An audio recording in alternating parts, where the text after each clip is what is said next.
Ya, informasi pertama pemirsa, sejumlah organisasi buruh kembali menggelar aksi unjuk rasa di KPU. Aksi ini menuntut agar KPU segera menerbitkan PKPU terkait dengan pilkada.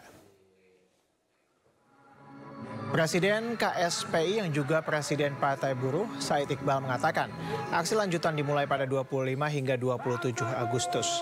Aksi ini melibatkan seluruh elemen Partai Buruh, Serikat Buruh, Sayap Partai Buruh, dan masyarakat di seluruh Indonesia.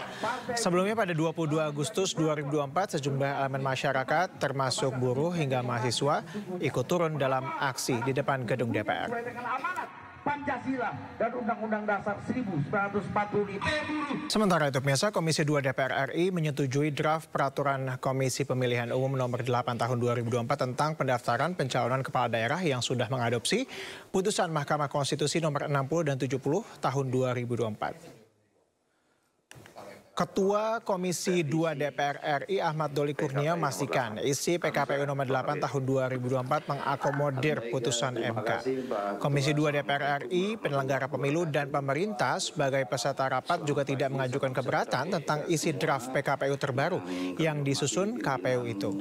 Putusan MK nomor 70 tahun 2024 menegaskan syarat usia pencalonan kepala daerah yang diambil pada saat penetapan oleh Komisi Pemilihan Umum. Sementara putusan MK nomor 60 tahun 2024 membuat pencalonan cakada oleh parpol atau gabungan parpol didasarkan pada perolehan suara dengan persentase menyesuaikan jumlah pemilih di DPT. Dalam draft PKPU nomor 8 tahun 2024, ambang batas pencalonan cakada oleh parpol diatur dalam pasal 11. Adapun soal syarat calon kepala daerah, khususnya soal batas usia, tercantum pada salah satunya di pasal 15.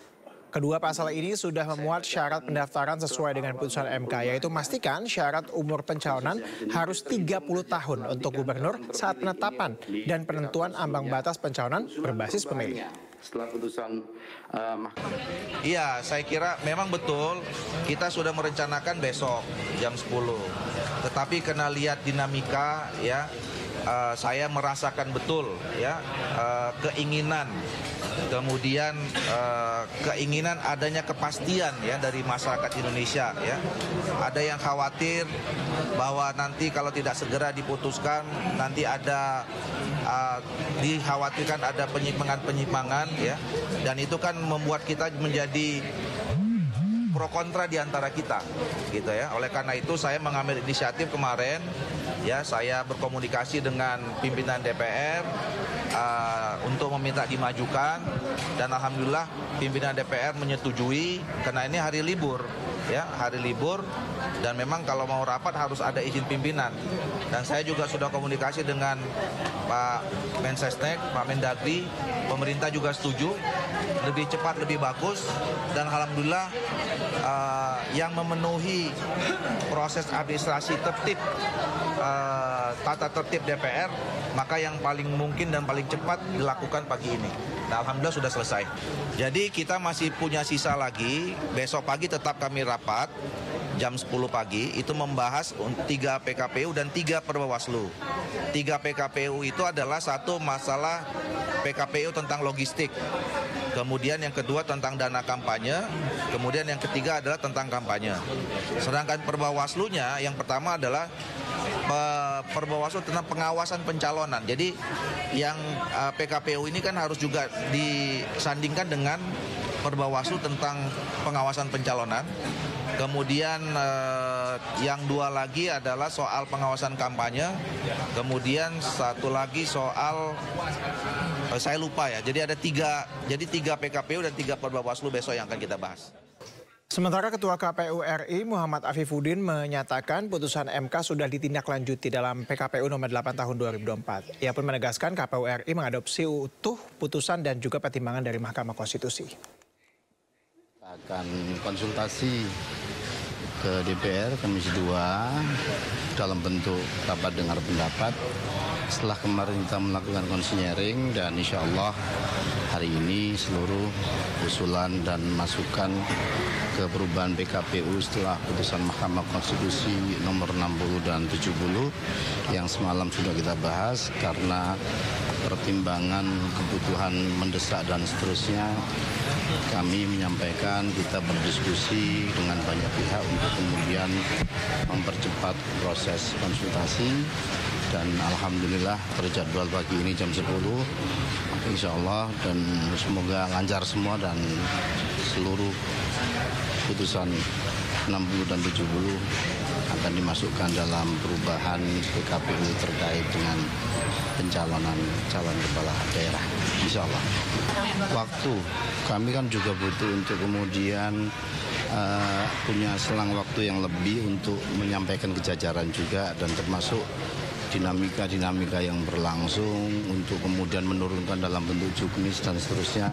Ini semakin cepat semakin baik untuk kebutuhan jajaran kami di tingkat provinsi dan kabupaten, karena secara langsung teman-teman di provinsi dan kabupaten yang langsung nanti melaksanakan pendaftaran atau menerima calon peserta pilkada yang pendaftarannya akan kita mulai di tanggal 27 sampai 29 Agustus hari Selasa lusa.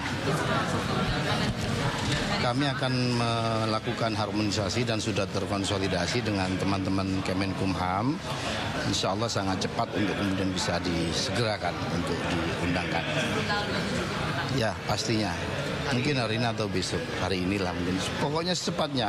Kan prosesnya juga sudah lebih cepat dari yang sudah direncanakan. Pasti kami juga melakukan upaya-upaya terbaik untuk kemudian semua putusan masuk, dan kemudian secara teknis teman-teman di lapangan, teman-teman KPU juga bisa kemudian lebih cepat mendapatkan kepastian. Sementara itu, Presiden Joko Widodo memastikan tidak akan menerbitkan peraturan pemerintah pengganti undang-undang atau Perpu tentang pilkada.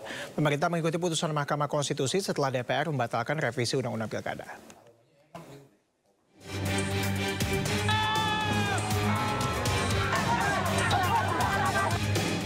Presiden Joko Widodo menyatakan dirinya tidak berencana menerbitkan peraturan pemerintah pengganti undang-undang atau Perpu Pilkada setelah DPR membatalkan revisi undang-undang Pilkada.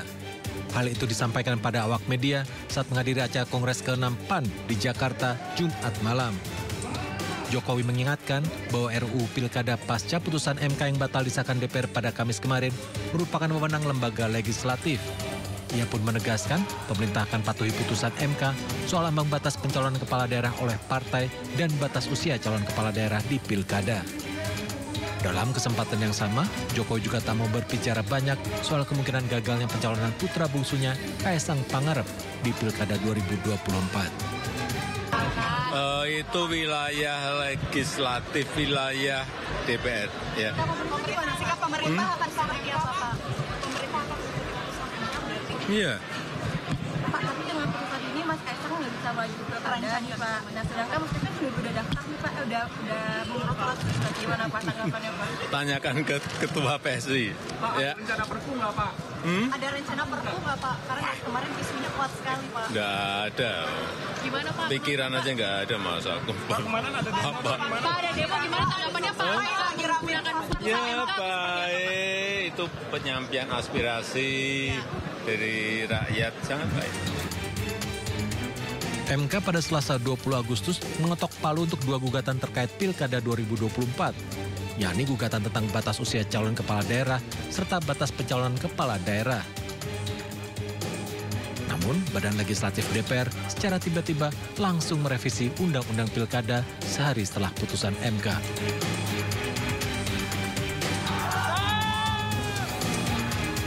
Hal itu memicu kemarahan dan gelombang protes di sejumlah daerah di Indonesia saat DPR berencana mengesahkan revisi undang-undang dalam sidang paripurna Kamis kemarin.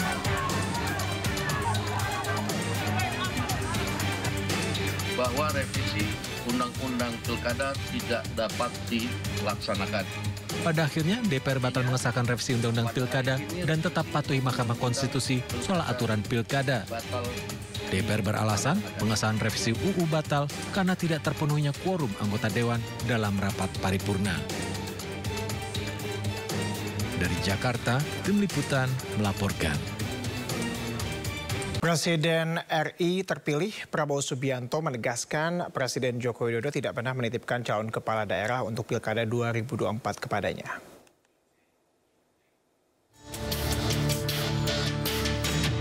Prabowo menegaskan tidak pernah mengintervensi urusan pilkada termasuk Jokowi. Hal tersebut disampaikan Prabowo di Kongres ke-6 Partai Amanat Nasional di Jakarta pada Sabtu malam. Tentang pilkada, sudah pilkada kita serahkanlah kepada junior itulah. Siapapun yang dipilih gak ada masalah, nggak ada kita, silakan. Kadang-kadang kita sama PAN, kadang-kadang enggak, ya monggo, iya kan? Nggak ada urusan, silahkan. Nggak ada intervensi. Saya jamin, nggak ada itu. Pak Jokowi, saya ketemu berkali-kali, dia tidak pernah nitip, tolong ini jadi ini, nggak ada. Saya jamin tidak ada, saudara-saudara sekalian. Saya harus katakan yang benar-benar dan yang salah-salah, saya pertanggungjawabkan. Pak Jokowi tidak pernah nitip, tidak pernah. Rakyat sudah memberi mandat kepada kita ajak semua kekuatan kita ajak bekerja sama, saudara-saudara sekalian. Prabowo juga mengatakan untuk urusan pilkada diserahkan kepada pengurusnya di partai. Ia menyatakan tidak ada masalah siapapun yang terpilih di pilkada nanti. Dari Jakarta, Tim Liputan iNews melaporkan. Selanjutnya, Pesa pasangan bakal calon gubernur Jakarta Ridwan Kamil Suswono mendapatkan surat rekomendasi dari Partai Solidaritas Indonesia. RK berharap kolaborasi ini bisa memaksimalkan visi untuk membangun Jakarta.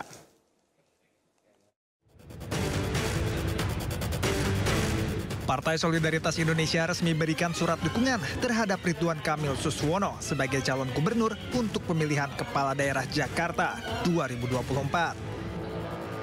Surat rekomendasi ini diserahkan langsung oleh Sekretaris Jenderal PSI, Raja Juli Antoni, di DPP PSI, Jakarta Pusat, pada Minggu siang. Ridwan Kamil berharap kolaborasi dan koalisi dengan PSI bisa sempurnakan visi majukan Jakarta. Dan kami juga sudah menyimak sepak terjang dan mindset, semangat dari anggota DPRD dari PSI selama ini. Sehingga harapannya dengan kita berkoalisi, hal-hal yang kurang di masa lalu kita sempurnakan. Sekretaris Jenderal Partai Solidaritas Indonesia ungkap, momentum pemberian surat rekomendasi menjadi momentum penting karena turut dihadiri anggota DPRD terpilih dari PSI yang akan segera dilantik. Saya diperintahkan oleh Mas Ketum PSI, Mas Kaisang Pangarep, yang pada hari ini masih berada di Amerika untuk menemani istrinya Mbak Erina Gudono untuk studi di salah satu universitas terbaik di Amerika. Beliau memerintahkan kepada saya untuk menyerahkan B1 KWK.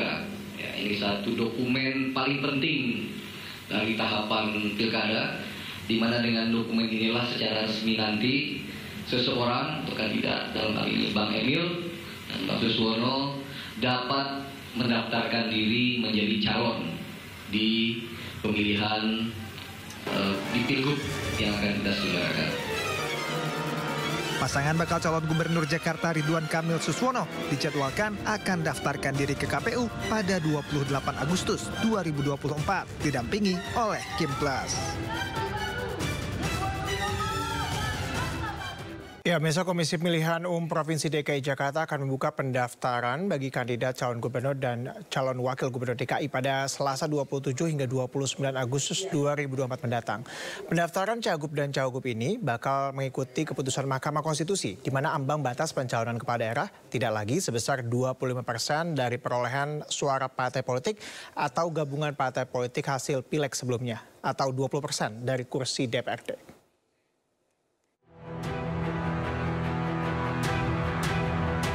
Sesuai dengan tahap penyelenggaraan Pilkada 2024, Komisi Pemilihan Umum Provinsi DKI Jakarta akan membuka pendaftaran bagi kandidat calon gubernur dan calon wakil gubernur mulai Selasa 27 hingga Kamis 29 Agustus 2024 mendatang.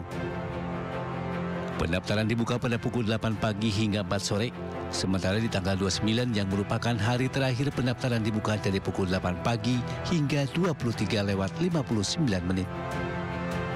KPU DKI Jakarta juga telah mengeluarkan keputusan KPU DKI Jakarta nomor 102 terkait syarat minimal suara sah parpol atau gabungan parpol untuk mengajukan paslon pada Pilgub dan Pilwagub DKI Jakarta.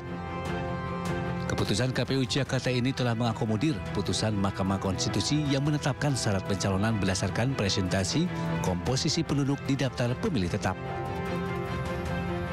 Khusus untuk Pilgub Jakarta, KPU menetapkan partai politik atau gabungan partai politik harus memiliki suara paling sedikit 7,5% suara sah supaya bisa mengusung pasangan calon. Pada pemilihan gubernur dan wakil gubernur provinsi daerah khusus Ibu Kota Jakarta, yaitu paling sedikit 7,5% suara sah di provinsi daerah khusus Ibu Kota Jakarta. Karena kita berdasarkan Mahkamah Konstitusi itu dari 6 juta sampai 12 juta ya. Selain itu, KPU juga memastikan putusan MK lainnya terkait batas usia calon gubernur paling rendah 30 tahun terhitung sejak penetapan pasangan calon. Dari Jakarta, Gisela Nurrahma, Yudi Permana, iNews melaporkan.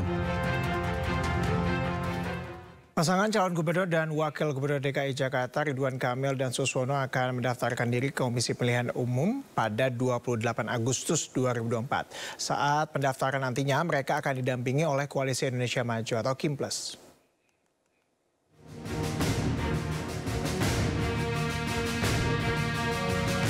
Pria yang akrab disapa dengan sebutan RK ini mengaku telah mempersiapkan beragam syarat administrasi untuk diserahkan ke KPU Jakarta.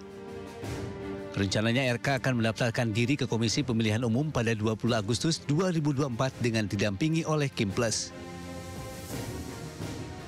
Pak, KPU daftar tanggal berapa? Tanggal 28. 28. Kalau Pak RK sendiri seberapa optimis ini 12-nya akan masih tetap di KIMPLES gitu? Oh, hidup mah harus optimis, ya.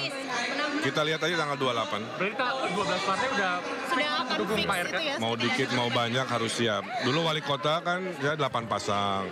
Waktu pilgub saya 4 pasang. Jadi mau sedikit, mau banyak, kalau sudah menyatakan berlaga kita harus siap.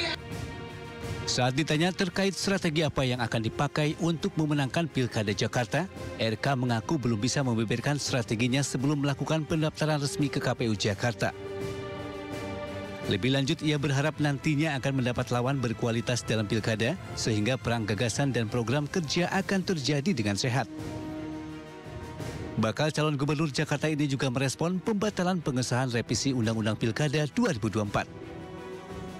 Menurut RK, imbas putusan tersebut, presentasi jumlah calon dalam Pilkada serentak 2024 akan terbuka lebar. Semakin banyak yang berpartisipasi, semakin bagus.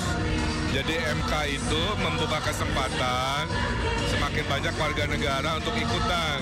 Karena semakin prosentasenya turun, maka peluang kan lebih banyak. Kalau lebih banyak yang nyalon, warga lebih diuntungkan. Karena gagasan-gagasan kan jadi lebih banyak. Jadi kalau saya sangat senang dan juga berterima kasih mahasiswa, masyarakat sipil memperjuangkan yang memang sudah seharusnya. Dari Jakarta, Hadistri Arifah, Aro Setiawan, iNews melaporkan. Sementara itu, pemirsa, Dharma Pongrekun dan Kun Wardana lolos verifikasi KPU dan jalur independen. Meski pencalonan mereka dapat sorotan dengan banyaknya warga Jakarta yang mengaku KTP-nya dicatat untuk mendukung pasangan ini. Dharma dan Kun kini dapat bersaing dengan calon yang diusung oleh partai politik dan dipastikan pasangan RK Suswono tidak melawan kota kosong.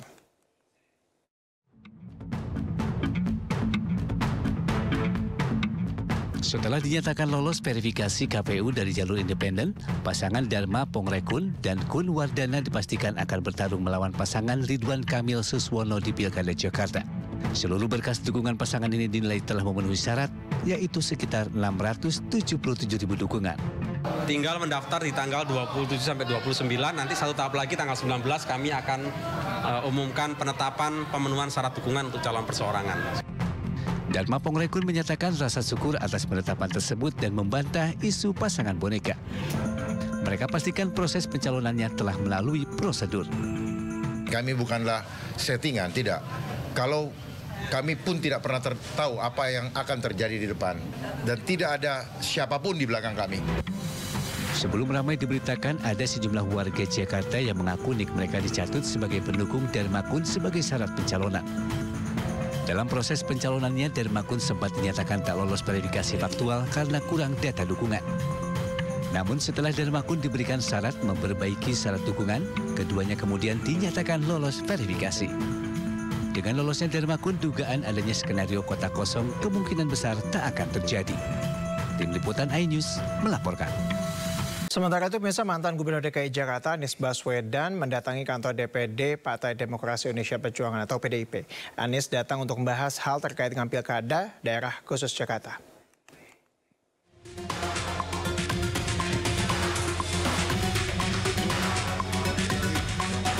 Anies Baswedan tiba di kantor DPD Partai Demokrasi Indonesia Perjuangan pada Sabtu siang.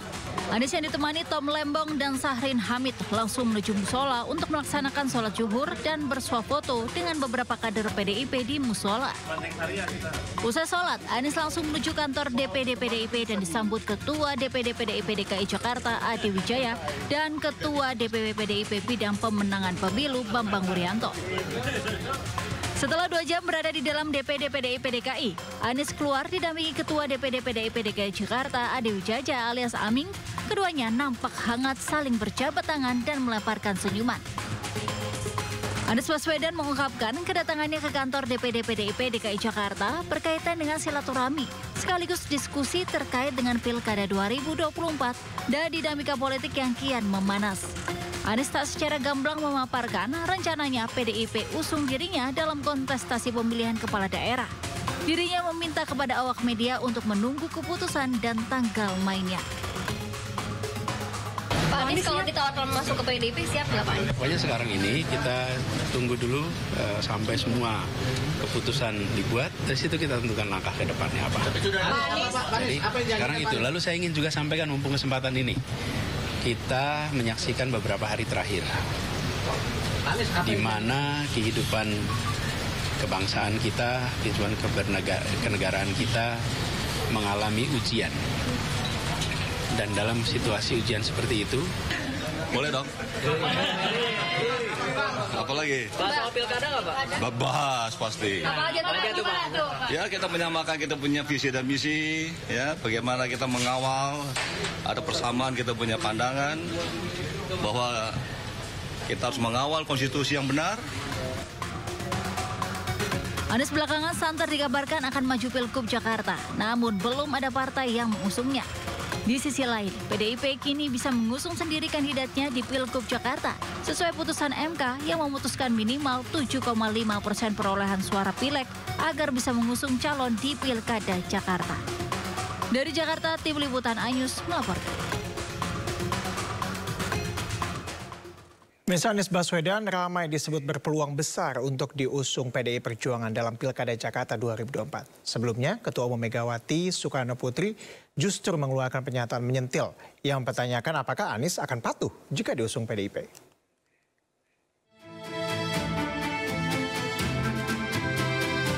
Gubernur Jakarta 2017-2022 Anies Baswedan masuk radar PDI Perjuangan di Pilgub DKI Jakarta 2024. Namun justru Ketua Umum PDIP, Megawati Soekarno Putri, seakan menyindir Anies saat berbicara di depan kader PDIP dalam pengumuman bakal calon kepala daerah Kamis 22 Agustus lalu. Megawati mempertanyakan kepatuhan Anies bila nantinya diusung PDIP. Itu memang ini mau dukung Pak Anies itu Bu. Oh gitu. Aku bilang enak aja ya. Ngapain gue suruh dukung Pak Anies? Dia bener nih kalau mau PDI. Kalau mau PDI jangan kayak gitu dong ya. Ya tinggal mau nggak nurut ya. Meski demikian, Sekjen PDIP Hasto Kristianto menyatakan pihaknya masih berpeluang untuk mengusung Anies Baswedan asalkan Anies komitmen terhadap ideologi negara dan wong cilik. Bersedia untuk juga memenuhi komitmen termasuk bagaimana partai menyiapkan visi misi khususnya tentang politik tata ruang, kemudian bagaimana kelestarian lingkungan, sungai-sungai tata ruang di Jakarta diatur dengan baik tentu terbuka. Ada bahkan Pak Baskara juga sudah bertemu dengan Pak Anies Baswedan.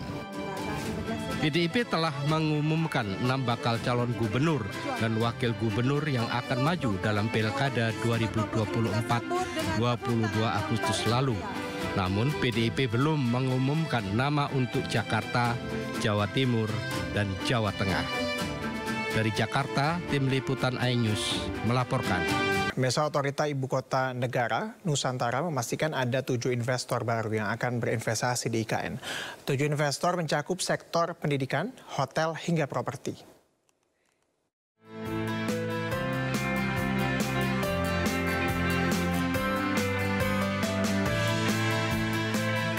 Menteri Pekerjaan Umum dan Perumahan Rakyat atau PUPR sekaligus PLT Kepala Otorita IKN, Basuki Hadi Mulyono, memastikan ada 7 investor baru di IKN Nusantara. Menurut Basuki, investor baru ini melakukan groundbreaking pada September mendatang. Namun nominal jumlah investasi yang akan dikucurkan 7 investor baru tidak dipaparkannya.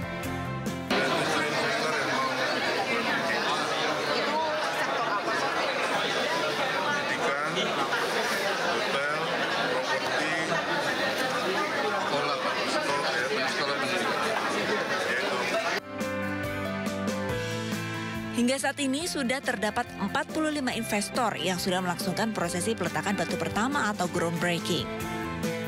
Sebelumnya, Presiden Jokowi menyeleksi 220 dari 472 investor yang masuk dan memprioritaskan investor dalam negeri. Dari Jakarta, Adi Firmansyah, iNews melaporkan.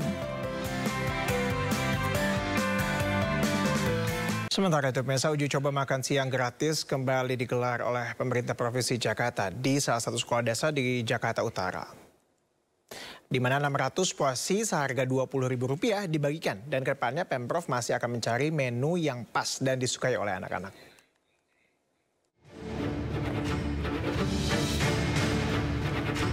Uji coba makan siang gratis tahap 2 digelar pemerintah Provinsi Jakarta di Sekolah Dasar Negeri 03 Rawabadak, Koja, Jakarta Utara. Dengan 4 varian menu sebanyak 600 porsi dibagikan kepada siswa dengan harga Rp20.000 per porsi. Siswa mendapatkan menu makanan berupa tempe orek, ayam teriyaki, sayur dan buah serta air mineral. Pemprov Jakarta masih akan meramu menu dan rasa makanan yang disukai para siswa, khususnya siswa sekolah dasar dengan kualitas gizi yang memadai.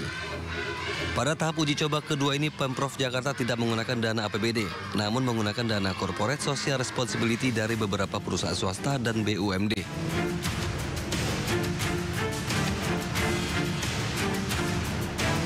Ada variasi tadi nasi, telur, lauknya adalah chicken teriyaki sama orek tempe, terus pisang sayur.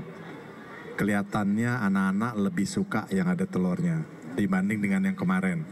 Jadi terus kita tanya lagi tadi minggu depan mau makan apa? Nasi, telur, ayam. Ya udah nanti kita bikinin. 80%, 90% adik-adik yang tadi kita berikan makan gratis semuanya habis. Sayur, lauknya dan lain-lain. Ada 1-2 yang tidak habis, yaitu mungkin mungkin masih kenyang. Sementara itu, dalam survei yang dirilis Rumah Demokrasi di kawasan Cikini Menteng, Jakarta Pusat, mengungkapkan sebanyak 69% lebih warga di Kota Bogor, Jawa Barat mendukung penuh pemberian makan bergizi gratis dari pemerintah.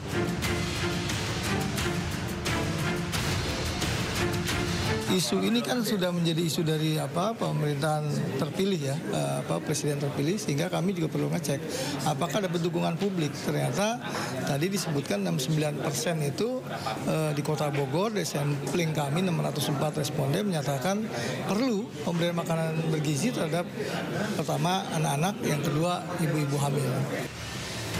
Masyarakat menilai program makan bergizi gratis sangat diperlukan bagi masyarakat, terutama anak-anak, kaum ibu serta ibu hamil.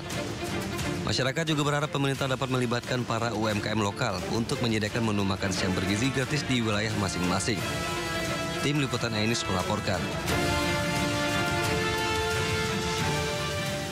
Kita ke informasi lainnya, pemirsa. Muhaimin Iskandar atau Caimin resmi kembali terpilih menjadi Ketua Umum PKB periode 2024-2029. Terpilihnya Caimin secara aklamasi melalui Muktamar PKB yang ke-6 yang digelar di Bali Sabtu malam.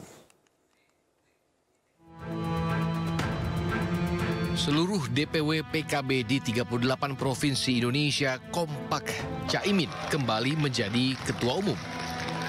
Keputusan tersebut diambil berdasarkan hasil sidang pleno Muktamar ke-6 PKB. Seluruh DPW PKB menyatakan persetujuan mereka karena sebelumnya puas atas hasil laporan pertanggungjawaban kepemimpinan yang disampaikan Caimin dalam Muktamar ke-6 PKB. Ya karena semua DPC 500 lebih DPC menghendaki saya, sehingga saya merasa ini bagian dari tanggung jawab berikutnya. Tapi saya tadi sudah menanyakan kepada seluruh DPC bahwa mandat yang diberikan kepada saya, mandataris tunggal yang dimintakan kepada saya balik kepada mereka asal mereka mau berkomitmen bersama-sama berjuang kembali, saya siap. Dan akhirnya diputuskan seperti itu. Tentu ini amanah berat yang insya Allah saya akan bekerja sekuat tenaga.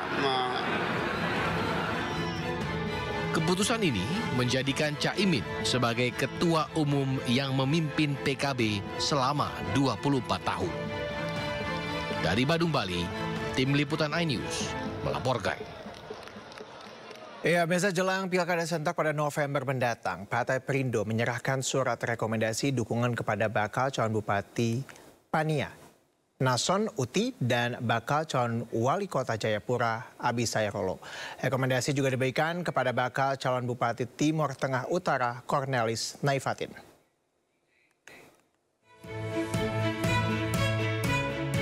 Bakal calon Wali Kota Jayapura, Abisai Rolo, mendapatkan rekomendasi dari Partai Perindo untuk maju dalam Pilkada 2024. Abisai akan membangun kebersamaan bersama Partai Perindo untuk mensejahterakan Kota Jayapura.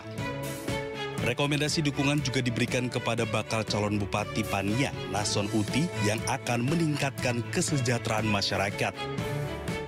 Saya berharap ke depan, mudah-mudahan atas kehendak Tuhan, kalau nanti saya menang di Kota Jayapura, berarti bersama-sama dengan Partai Perindo kita membangun kebersamaan 5 tahun ke depan.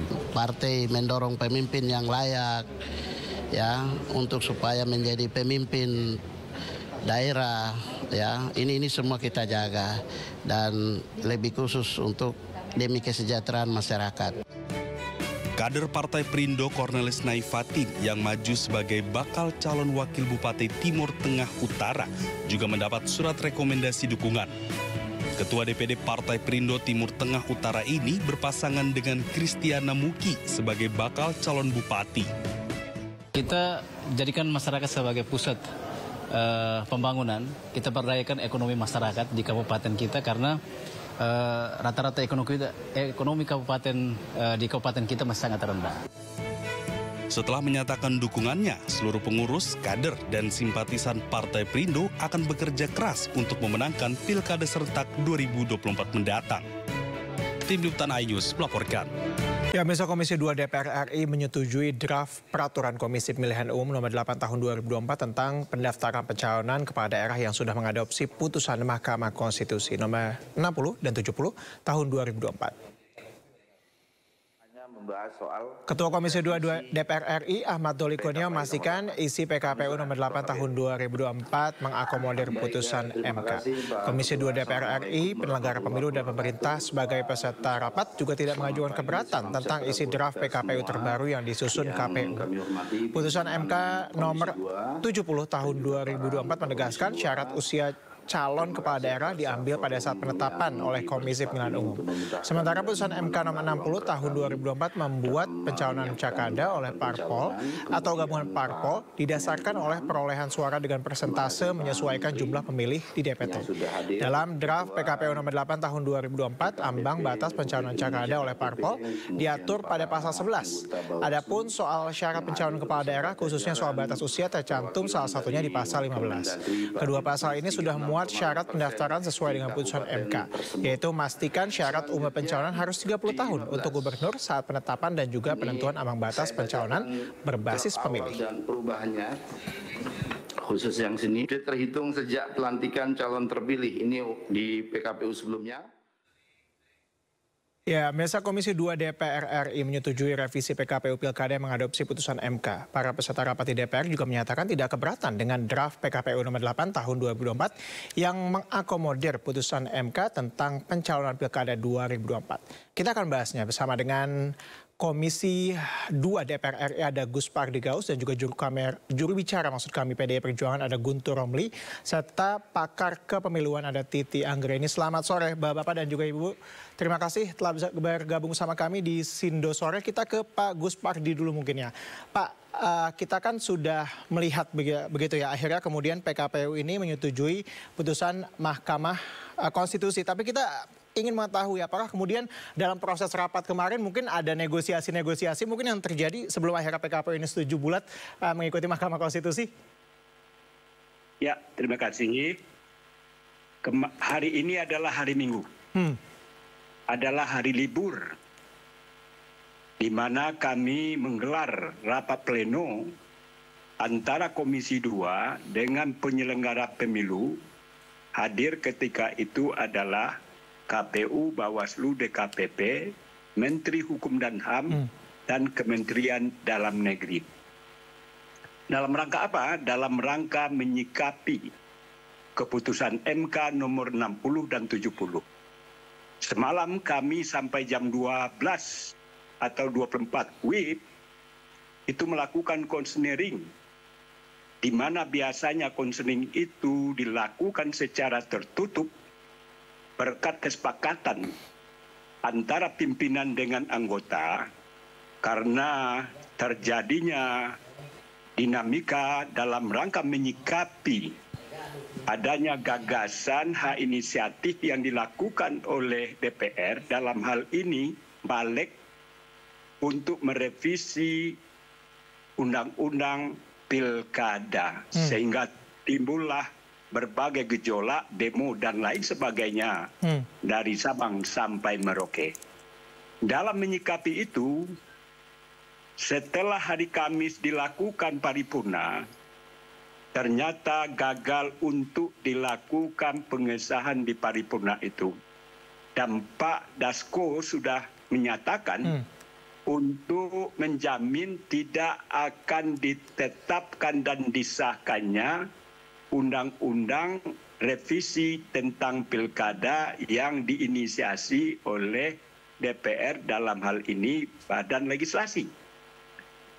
Dengan adanya berbagai dinamika dan demo yang dilakukan oleh mahasiswa, buruh, akademisi, pemerhati, dan pegiat, tentu ini juga adalah bahagian menurut emak saya adalah sesuatu yang perlu disikapi oleh DPR. Dan KPU pun juga melakukan konferensi pers tentang kepastian bahwa keputusan MK nomor 60 dan 70 itu tidak akan diganggu-gugat dan insya Allah mulus jalannya ketika dilakukan konsultasi dengan Komisi 2 dalam rangka merevisi PKPU nomor 8. Alhamdulillah semalam kebijakan kami Komisi 2 memberikan ruang kepada pers bahwa konsinyering itu bersifat terbuka sehingga bisa dikawal terhadap proses daripada pembahasan tentang PKPU nomor 8. Dan alhamdulillah saya kemarin dan mewakili juga kawan-kawan, saya memberikan apresiasi kepada KPU yang sudah memasukkan keputusan MK nomor 60 dan 70 itu, keputusan MK 60 dimasukkan pada pasal 11, sedangkan keputusan MK nomor 70 dimasukkan dalam pasal 15. Tidak ada perubahan sedikit pun terhadap keputusan MK itu dilakukan. Tidak ada pengurangan koma dan titik, begitu juga narasi. Tidak ada yang dilebihkan, tidak ada yang dikurangi. Jadi artinya sifatnya adalah copy paste atau menyalin utuh terhadap keputusan MK nomor 60. Baik, oke. Artinya bahwa tadi pagi jam 10 sebagai hari libur, kami punya komitmen untuk sesegera mungkin ini disahkan. Dan alhamdulillah Menteri Hukum dan HAM juga menjamin akan segera menindaklanjuti kewenangan yang beliau miliki dalam rangka persetujuan dari pihak pemerintah agar PKPU ini bisa segera disahkan dan dilaksanakan. Baik, artinya bahwa kalau dari DPR sendiri sudah apa yang dijanjikan itu sudah dilaksanakan lah ya. Apa yang kemudian putusan MK itu sudah kalau tadi ada sebut di copy paste begitu untuk menjadi PKPU. Ya. Kita tanya langsung ke pihak PDIP yang paling vokal begitu ya, salah satu partai yang paling vokal karena merasa dirugikan atau kebalikannya diuntungkan juga begitu dengan adanya peraturan putusan Mahkamah Konstitusi. Artinya Anda kan bisa maju ditanparkan koalisi misalnya di DKI Jakarta. Gus Romli, tanggapannya gimana terkait dengan PKPU yang dikeluarkan hari ini? Sudah puaskah? Ya, tentu saja kami akan terus mengawal ya. Kan seharusnya seperti ini prosesnya. Jangan ada upaya untuk membegal putusan Mahkamah Konstitusi. Karena itu PDI Perjuangan juga dalam balak juga menolak secara keras ya RUU revisi Undang-Undang Pilkada yang bertentangan dengan putusan Mahkamah Konstitusi.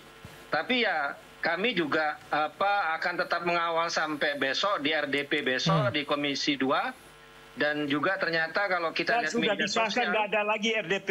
Tadi sudah disahkan, jadi nggak ada lagi RDP. Hari Minggu nggak ada lagi RDP, sudah disahkan tadi jam 10.30. Jadi besok apa agendanya Pak? Udah nggak ada? Kemenkumham ya, tinggal mengesahkan di Kemenkumham. Yang remeh yang berkaitan tentang peraturan Bawaslu. Yang berkaitan tentang keputusan MK 60-70 sudah selesai. Sudah selesai, berarti hari ini sudah langsung bisa diundang-undangkan berarti ya? Mudah-mudahan besok Menteri Hukum dan HAM, karena hari ini hari Minggu, tentu ini jangan menimbulkan masalah. Pagi jam 8 sudah ditandatangani oleh Pak Menteri. Yang kebetulan dulu adalah Ketua Balik. Iya, silakan tanggapannya Gus Romli. Ya, nah itu memang yang ingin kita harapkan. Tentu saja ini kan juga bukan soal PDI Perjuangan saja, tapi ini kan demi menjaga putusan konstitusi, Mahkamah Konstitusi, dan bagian dari bagaimana kita juga menghormati kedaulatan, menghormati aspirasi masyarakat. Karena kan kalau kita melihat ke belakang ini kan segala persoalan ini kan ada masalah ambisi politik ya, ambisi keluarga ya, karena demi anak bungsu sehingga semuanya terjadi kegaduhan seperti yang kita saksikan kemarin. Nah kalau kita tidak ada misalnya ada aksi dari rakyat, dari mahasiswa, dari guru besar, dari juga para selebriti ya mungkin kejadiannya akan berbeda.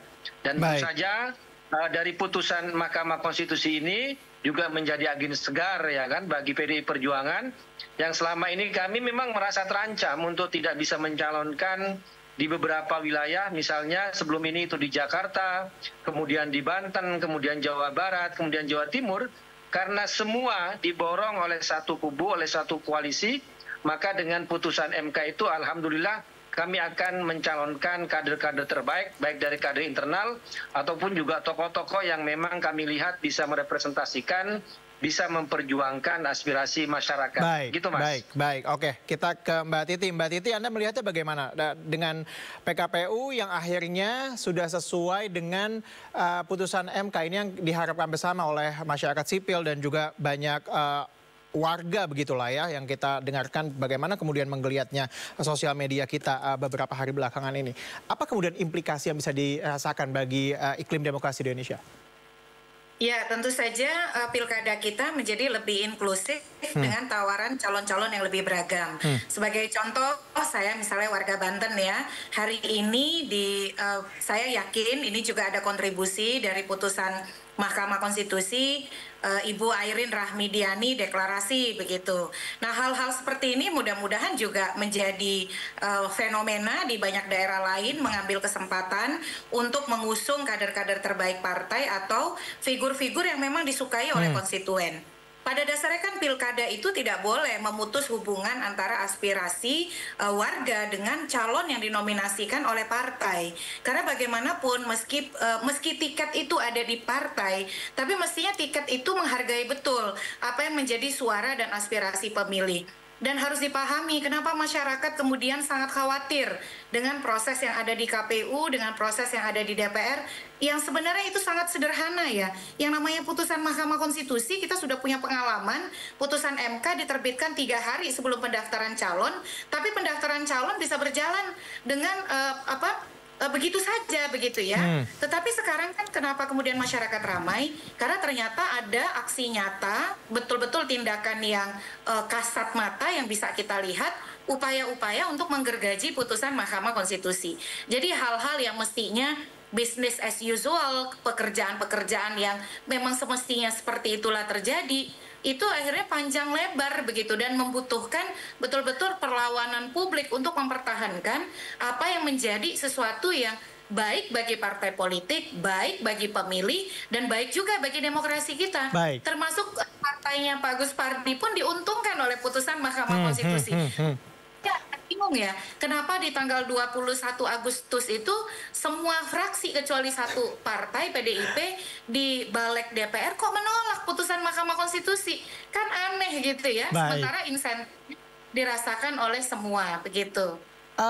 Apakah kemudian yang Anda lihat dalam proses kepemiluan ini ada celah-celahkah yang kemudian harus kita antisipasi begitu? Karena kadang-kadang kita fokus ke yang satu, kemudian ada celah di yang lain yang kita keburu tidak sadar terkait dengan hal itu. Ya, kalau soal celah, saya kira kalau melihat perjalanan sampai sejauh ini, saya belum pernah melihat sebulat ini ya komitmen untuk melaksanakan putusan MK.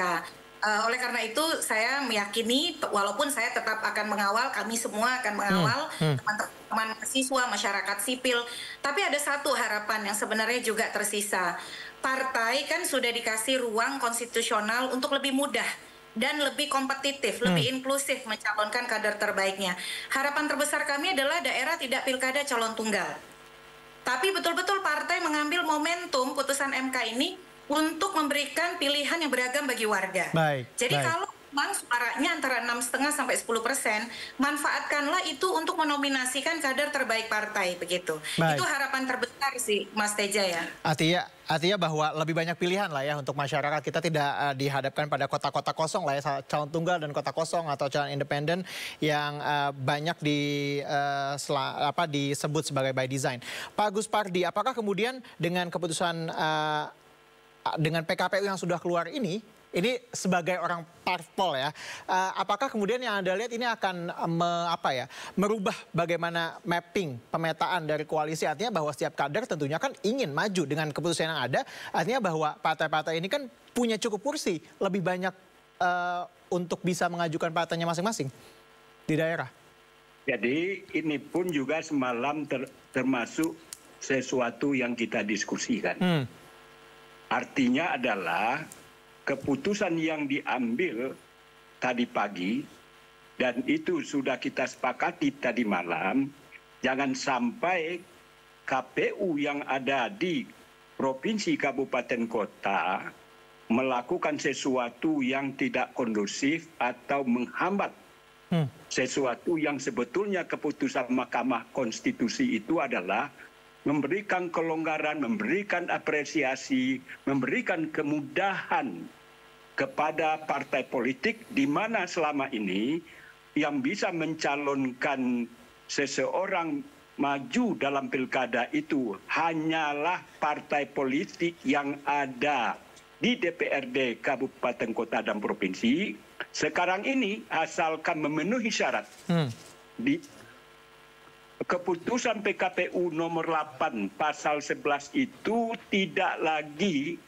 membedakan partai yang ada di DPRD ataupun yang tidak ada di DPRD. Yang penting sekarang ini tidak berdasarkan kursi, tetapi berdasarkan suara sah yang didapat oleh partai-partai yang ada. Jadi kalau yang disebutkan adalah partai-partai yang memiliki jumlah suara yang sah, artinya apa? Di sini nampak dengan sangat luar biasa keputusan Mahkamah Konstitusi itu tidak membedakan partai yang duduk di DPRD dengan yang tidak duduk. Asalkan memenuhi syarat sebagaimana diatur dalam pasal 11 yang sebagaimana saya sebutkan tadi. Oleh karena itu juga diminta jaminan, diberikan apresiasi. Apakah ada keinginan dari partai-partai yang tidak duduk atau yang sudah mendaftarkan diri pada partai-partai tertentu yang pendaftaran kan belum ada, SK-nya kan sudah keluar.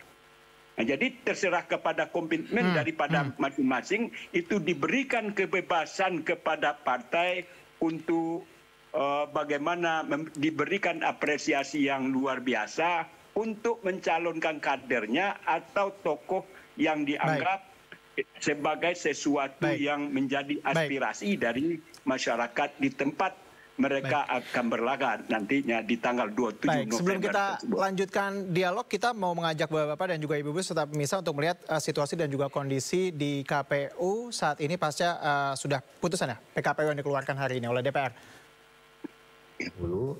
Dan alhamdulillah disetujui semua rancangan yang diajukan oleh KPU Republik Indonesia. Dan siang hari tadi sudah dilakukan harmonisasi untuk segera secepatnya akan diundangkan.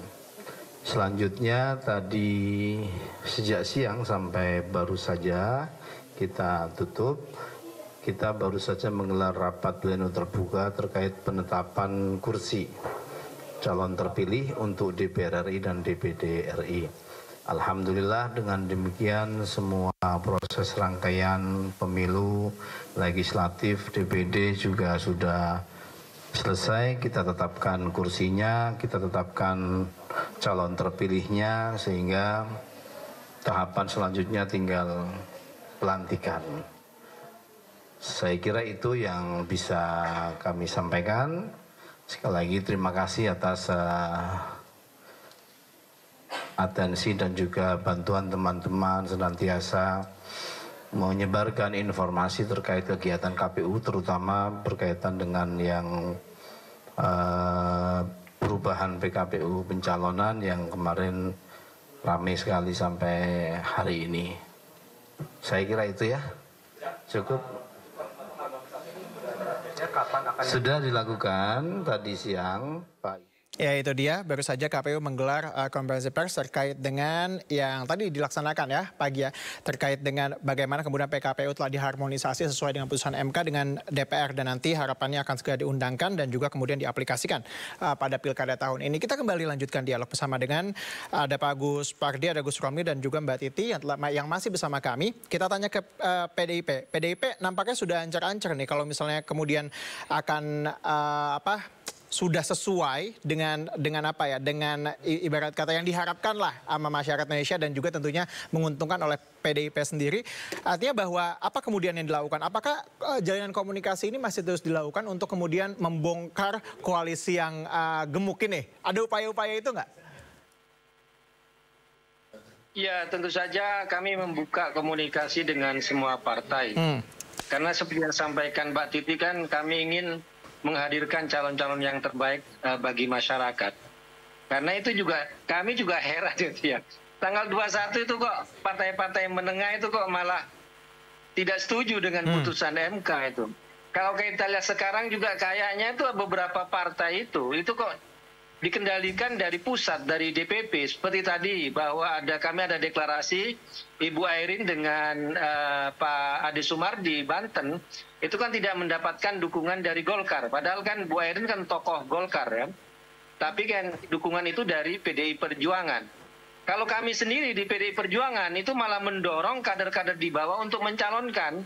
Malah kami tuh mengatakan kami tidak mau melarang ya siapapun kader ya, asal dia mampu kemudian dia punya kursi ya harus masuk pencalonan. Nggak boleh kursi PDI Perjuangan itu tidak untuk dijual, tidak untuk dibeli tiketnya. Akan kami prioritaskan kepada kader-kader atau tokoh-tokoh yang benar-benar kami anggap memenuhi syarat dan juga dikehendaki oleh masyarakat. Karena itu ya kami tetap membuka hingga saat ini kalau kita mau ingin kerjasama ya, ayo kita sama-sama.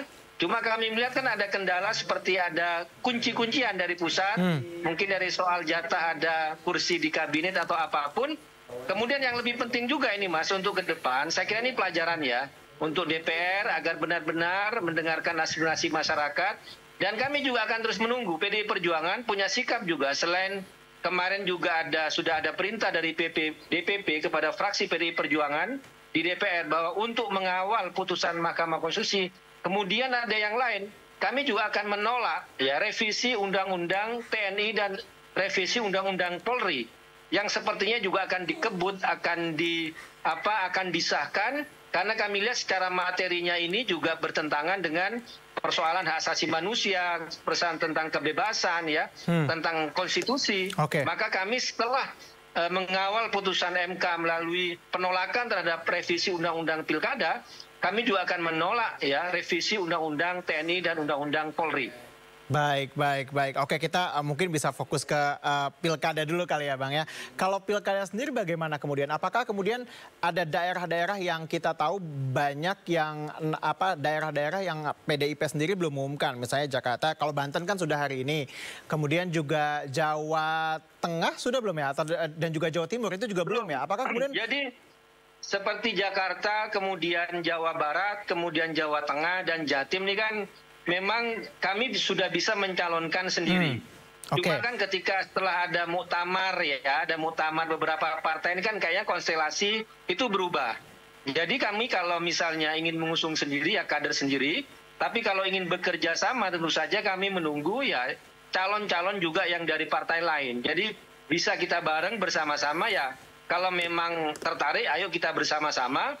Kalaupun tidak tertarik, maka PDI Perjuangan akan mencalonkan pasangan sendiri. Karena dilihat dari komposisi kursi, setelah putusan MK dan sudah disahkannya PKPU, maka kami bisa mencalonkan di beberapa daerah tersebut yang sebelum ini kami terancam tidak bisa mencalonkan pasangan calon. Itu, Mas. Baik, oke. Kita ke Mbak Titi. Mbak Titi, apakah secara efektif ini akan membuka peluang-peluang partai untuk kemudian memecah koalisi kah? Karena kita tahu bahwa semakin banyak kemungkinan partai-partai ini kan artinya bahwa mereka punya kader, punya orang dijagokan, punya juga mungkin ibarat kata utang-utang politik kepada kader-kader mereka. Oke, majulah satu-satu. Anda melihat ini secara efektif bisa dilakukan atau ini sudah keburu solid nih untuk koalisi KM Plus ini yang besar sekali?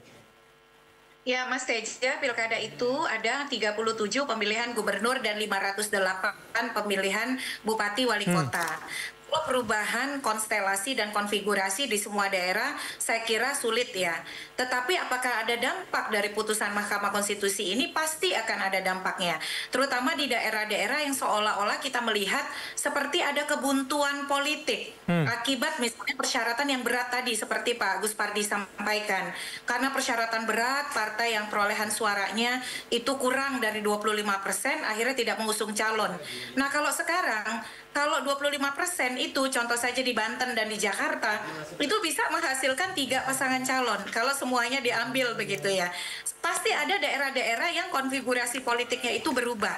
Tapi juga ketika sudah ada kompromi politik yang memang solid, yang ada juga mempertimbangkan konfigurasi politik lokal, daerah dan lain sebagainya, sangat mungkin kawin-mawin itu sudah tidak bisa dipisahkan.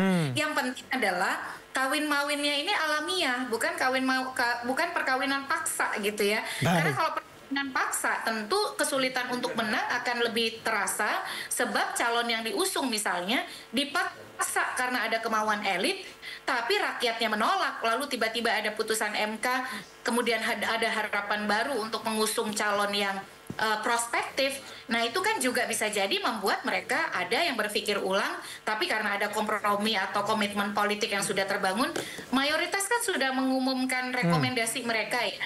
Sudah saya kira 400-an daerah itu misalnya PDIP sudah mengumumkan siapa yang akan mereka usung. Nah ini tinggal berlanjut atau tidak karena pendaftaran belum dilakukan.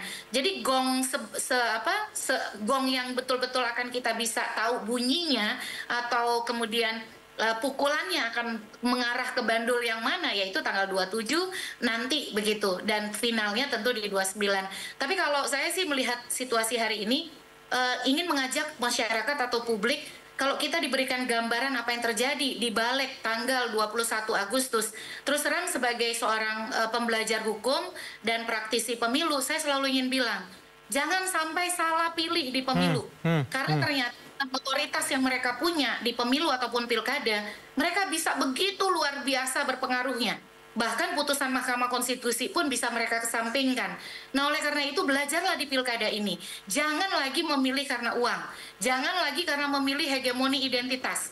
Tapi betul-betul pilih karena rekam jejak yang baik dan konsistensi seseorang di dalam kepemimpinannya begitu. Itu yang selalu ingin saya dari pelajaran kita pada peristiwa 1 minggu terakhir begitu. Baik, artinya bahwa harus ada hikmah yang kita petik dari semua kejadian yang berlangsung ini ya, Mbak Titi. Terakhir, Pak Gus Pardi, artinya bahwa ini kan sudah akan menjadi undang-undang begitu ya. Ini dipastikan demikian ya, tidak akan ada yang berubah lagi ya Pak Gus Pardi ya?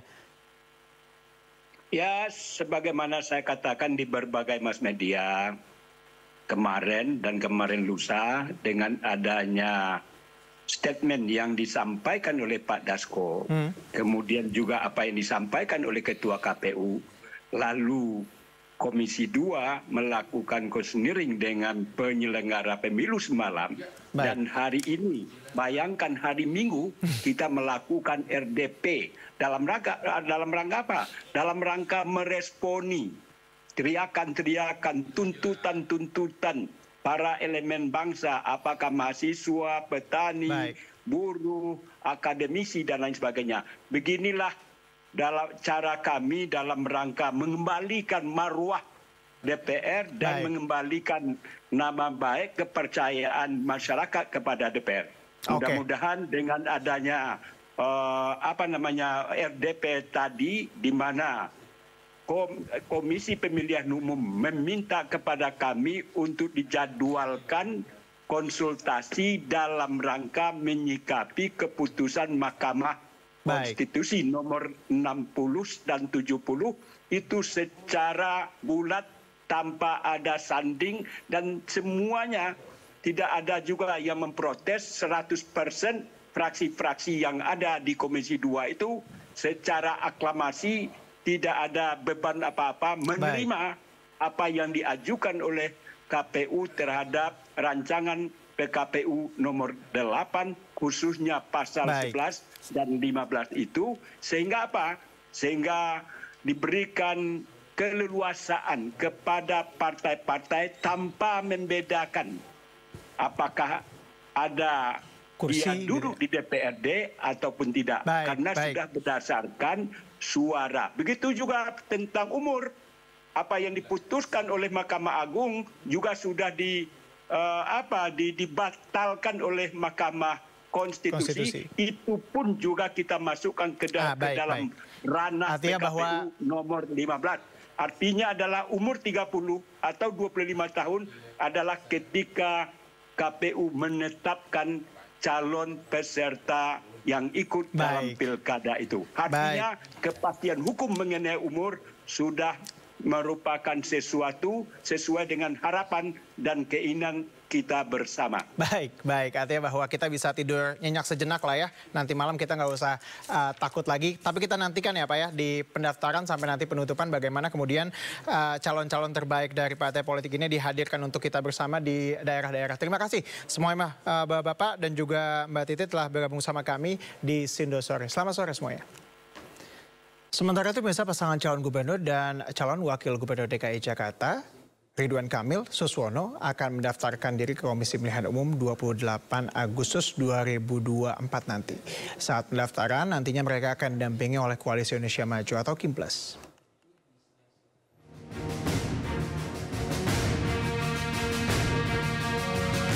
Pria yang akrab disapa dengan sebutan RK ini mengaku telah mempersiapkan beragam syarat administrasi untuk diserahkan ke KPU Jakarta.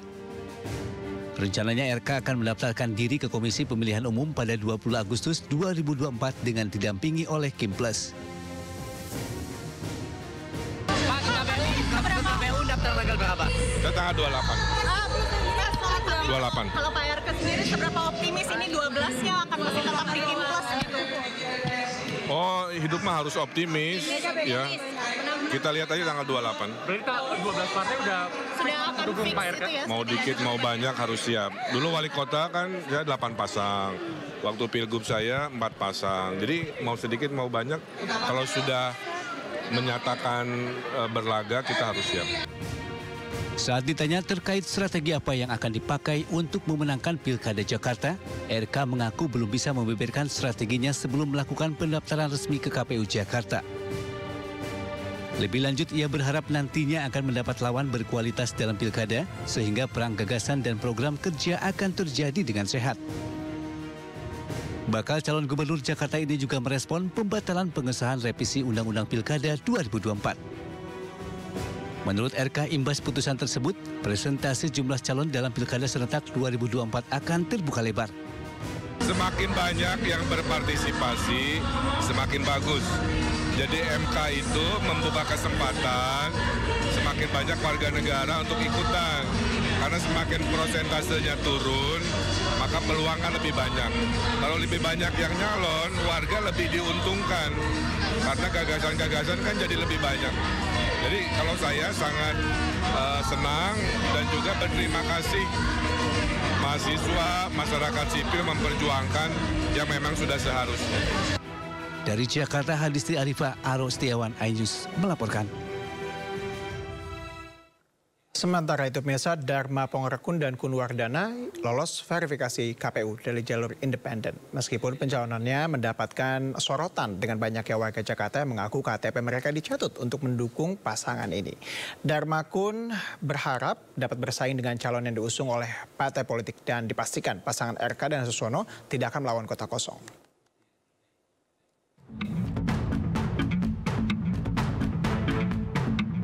Setelah dinyatakan lolos verifikasi KPU dari jalur independen, pasangan Dharma Pongrekun dan Kun Wardana dipastikan akan bertarung melawan pasangan Ridwan Kamil Suswono di Pilkada Jakarta. Seluruh berkas dukungan pasangan ini dinilai telah memenuhi syarat, yaitu sekitar 677.000 dukungan. Tinggal mendaftar di tanggal 27 sampai 29, nanti satu tahap lagi tanggal 19 kami akan umumkan penetapan pemenuhan syarat dukungan untuk calon perseorangan. Dharma Pongrekun menyatakan rasa syukur atas penetapan tersebut dan membantah isu pasangan boneka. Mereka pastikan proses pencalonannya telah melalui prosedur. Kami bukanlah settingan, tidak. Kalau kami pun tidak pernah tahu apa yang akan terjadi di depan. Dan tidak ada siapapun di belakang kami. Sebelum ramai diberitakan, ada sejumlah warga Jakarta yang mengaku nik mereka dicatut sebagai pendukung Dharma Kun sebagai syarat pencalonan.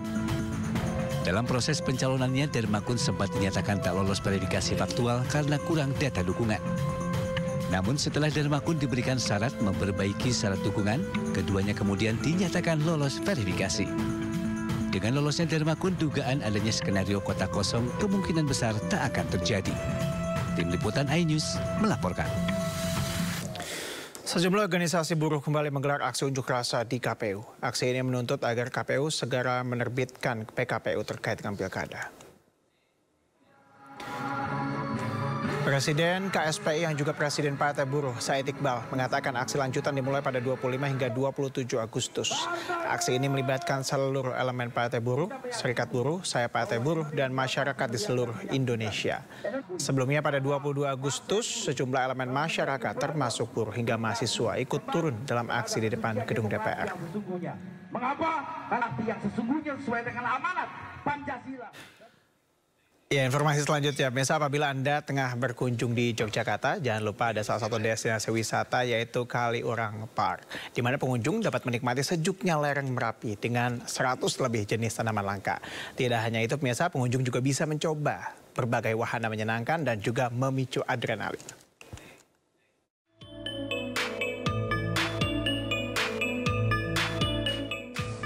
Inilah Kaliurang Fak Botanical Garden yang berada di Kaliurang, Sleman, daerah istimewa Yogyakarta. Di sini pengunjung dapat menikmati sejuknya lereng Merapi dengan 100 lebih spesies tanaman langka. Selain itu, pengunjung juga dapat mencoba belasan wahana menarik dan menyenangkan. Seperti flying fox sepanjang lebih dari 50 meter, mandi salju dengan sensasi semburan busa salju, hingga bioskop virtual reality yang membawa penonton masuk ke zaman dinosaurus dengan bantuan kacamata virtual reality. Jika kurang menantang, pengunjung bisa mencoba wahana mountain slide. Wahana perosotan pertama di Yogyakarta yang memacu adrenalin pengunjung dengan meluncur di atas ban dari ketinggian sepanjang 85 meter. Itu kan, pengen nyobain lagi nggak? Udah 2 kali. Udah 2 kali. Bagi pengunjung yang ingin berlibur di Kaliurang Fak, siapkan uang Rp25.000 untuk tiket masuknya ya. Dari Sleman, daerah istimewa Yogyakarta, Galih Wisma iNews melaporkan.